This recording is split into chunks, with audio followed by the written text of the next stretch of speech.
వేదిక పైన గౌరవ ముఖ్యమంత్రి శ్రీ నారా చంద్రబాబు నాయుడు గారికి బొఫర్స్ కుంభకోణాన్ని బయటికి తీసుకొచ్చిన హిందూ మేనేజింగ్ డైరెక్టర్ ఒకప్పుడు ఎడిటర్గా పనిచేసిన శ్రీ ఎన్ రామ్ గారికి, రాజస్థాన్ పత్రిక చీఫ్ ఎడిటర్ ఓనర్ అయిన శ్రీ గులాబ్ కొఠారి గారికి, చిత్ర పరిశ్రమ అతిరథ మహారథులందరికీ, శ్రీ రామోజీరావు గారి కుటుంబ సభ్యులు, వారి అబ్బాయి శ్రీ సుమన్ గారికి, శ్రీమతి శైలజా కిరణ్ గారికి, శ్రీమతి విజయేశ్వరి గారికి, రామోజీరావు గారి మనవలకి మనమనాలకి ప్రత్యేకించిన హృదయపూర్వక నమస్కారాలు. ముఖ్యంగా ఆయనతో పాటు వెన్నంటే ఉన్న ఆయన ఈనాడు పత్రికా కుటుంబానికి, జర్నలిస్ట్ కుటుంబానికి, వారందరికీ కూడా నా ప్రత్యేక హృదయపూర్వక నమస్కారం. రామోజీరావు గారి గురించి అందరూ చెప్పిన దానికంటే కూడా నా పర్స్పెక్టివ్లో, నా అనుభవంలో నేను చూసిన రామోజీరావు గారిని మీ కొద్ది సంఘటనలు పంచుకుంటాం. రామోజీరావు గారు నాకు సినిమాలు ఉన్నా కానీ నాకు పరిచయం లేదు. ముందు షూటింగ్ ఆయన స్టూడియోస్లో చేసినా కానీ ఫస్ట్ టైం పాలిటిక్స్కి ఎంటర్ అయిన తర్వాత 2008లో ఆ సమయంలో ఆయన్ని కలవటం జరిగింది. ఆయన మాట్లాడిన విధానం చాలా నిక్కచ్చిగా, ప్రజల పక్షపాతం. ఆయన మాట్లాడుతున్నంతసేపు నాకు మైండ్లో ఒకటే అనిపించింది, మనసులో జర్నలిస్టిక్ వాల్యూస్ని కాపాడటానికే ఆయన ఉన్నారు. ప్రజాక్షేమం, ప్రజా సంక్షేమం, ఈ పర్స్పెక్టివ్లోనే, ఈ కోణంలోనే ఆ చర్చ జరిగింది. నన్ను ఒకే ఒకసారి ఆయన 2019లో ఒక లంచ్కి ఆహ్వానించారు వారి కుటుంబ సభ్యులతోటి. ఆ రోజు ఆయన మాట్లాడింది దేశ పరిస్థితులు, ముఖ్యంగా పత్రికా స్వేచ్ఛ గురించి, పత్రికా రంగం ఎంత కీలకమైంది. ఆయన ఎప్పుడూ కాంప్రమైజ్ అవ్వలేదు. ఒక విషయం చెప్పాలి అంటే అది తనకు తెలిసిన వారు అవ్వచ్చు, తన సన్నిహితులు అవ్వచ్చు, స్నేహితులు అవ్వచ్చు, కుటుంబ సభ్యులు అవ్వచ్చు, జనం కోసం వచ్చేటప్పటికి నిష్పక్షపాతంగా చాలా నిర్దాక్షిణ్యంగా ఉంటుంది ఆయన ఆలోచన పరిధి. అదే ఆయన ఈనాడు పేపర్లో రిఫ్లెక్ట్ అవుతుంది. నేను చాలాసార్లు అనుకునేవాడిని, ఒక వ్యక్తికి ఇంత, ఆయన ఆ రోజు లంచ్ తర్వాత కూర్చున్నప్పుడు ఆయన మాట్లాడుతుంటే ఆయన వేదనని నేను చూశాను.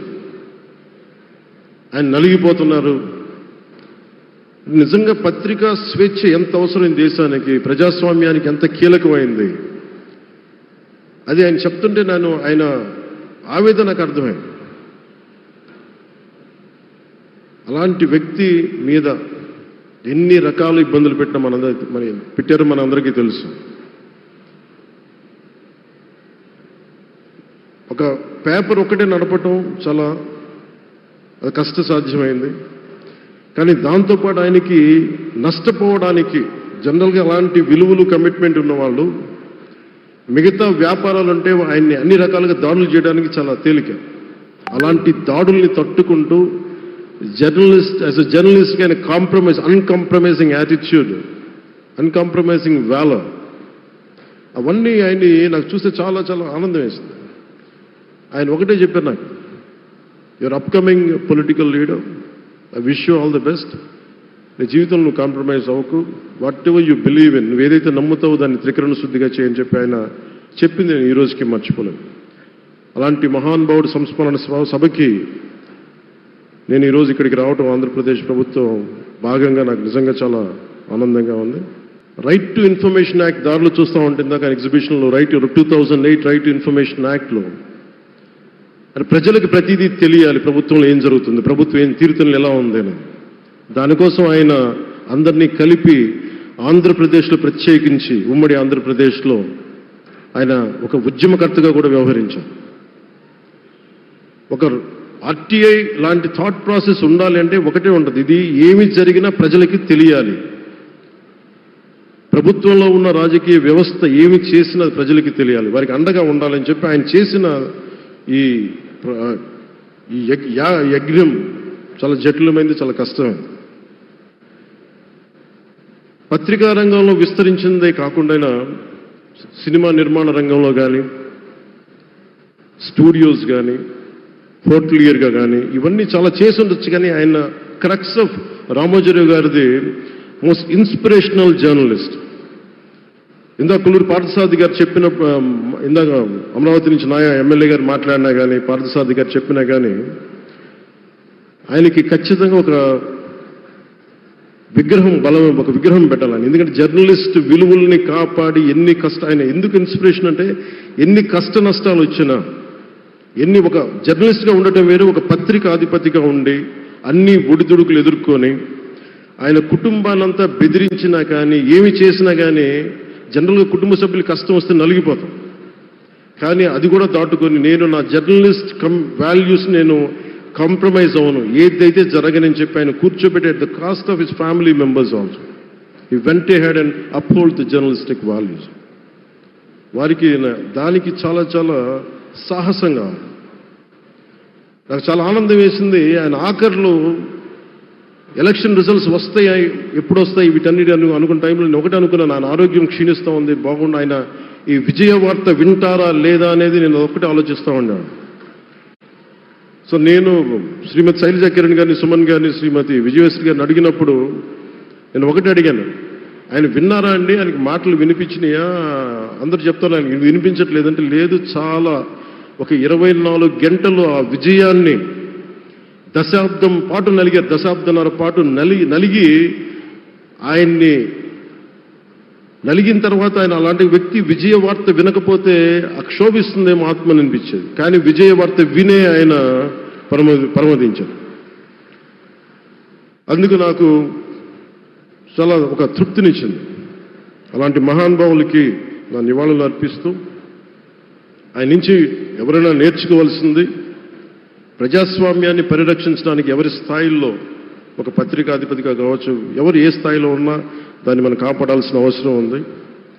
అలాగే ఆయన జర్నలిస్టిక్ వారసత్వ ప్రవాహం అంటే ఉదాహరణకి ఈనాడు, ఈటీవీ తాలూకు ప్రజెంటేషన్ ఆఫ్ న్యూస్ చాలా న్యూట్రల్గా, అన్బయాస్డ్గా ఉండదు. ఏదైనా విషయం చెప్పేటప్పుడు నా గురించి ఎంత రాస్తారో, నన్ను తిట్టాలనుకున్నప్పుడు అంతే తిడతారు. అంటే నువ్వు చేసే పనిని బట్టే గుర్తిస్తారు తప్ప నాకు తెలుసు కదా అని చెప్పి మళ్ళీ దానికి ఫేవరెటిజం ఉండదు. అది తెలుగుదేశం పార్టీ కావచ్చు, ఇంకొక పార్టీ కావచ్చు, కాంగ్రెస్ కూడా కావచ్చు. కాంగ్రెస్ చేస్తే కాంగ్రెస్ని ఆయన్ని పైకెత్తిన సందర్భాలు ఉన్నాయి. అలాగే ఏ పార్టీ తప్పులు చేసి నచ్చని, ప్రజలకి ఇబ్బందికరమైన సంఘటనలు జరిగినప్పుడు ఏం మాత్రం వెనకాడకుండా ఫ్రంట్ పేజీలు వేసేవాడు. ఫ్రంట్ పేజ్లో మరీ చాలా బలంగా చేసేవాడు.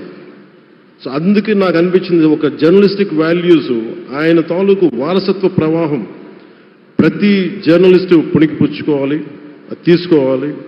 ఒక నది ఒక ప్రవాహం వెళ్తున్నప్పుడు మన స్థాయి, అది నువ్వు ఒక చిన్న బకెట్తో తీసుకుంటావు, చెంబుతో తీసుకుంటావు, ప్రవాహంలో నీళ్లు అన్నట్టుగా రామోజీరావు గారి జర్నలిస్టిక్ వారసత్వ ప్రవాహాన్ని మనం ఎంత తీసుకుంటాం అనేది మన స్థాయిని బట్టి ఉంటుంది. అది ఒక మోటార్ వేసి ఒక ట్యూబ్ మనకి పైప్లో తోడుకునేలాగా ఉండొచ్చు, లేదంటే నా స్థాయి ఇంతే అంటే కూర్చోబెట్టి ఒక చెంబుతో తోడుకోవచ్చు. అలాంటి అపరిమితమైన ప్రవాహం, ఆగని ప్రవాహం, ఉధృతమైన రామోజీరావు గారి జర్నలిస్ట్ వారసత్వ ప్రవాహం ఈ రాష్ట్ర ప్రజలందరూ కూడా, తెలుగు ప్రజలందరూ కూడా దాని నుంచి మనకి ఒక స్ఫూర్తిని తీసుకోవాలని మనస్ఫూర్తిగా కోరుకుంటూ, నాకు అవకాశాన్ని ఇచ్చిన నా సహచర మంత్రివర్యులందరికీ, ఇక్కడికి వచ్చిన ప్రత్యేక ఆహ్వానితులుగా వచ్చిన జర్నలిస్ట్ పెద్దలందరికీ, పత్రికా ప్రతినిధులందరికీ, ఇక్కడికి వచ్చిన అతిథులందరికీ, విశిష్ట అతిథులందరికీ ప్రత్యేకమైన ధన్యవాదాలు తెలియజేసుకుంటూ, కృతజ్ఞతలు తెలియజేసుకుంటూ సెలవు తీసుకున్నాను. జై Hind. Thank you honourable deputy chief minister గారు.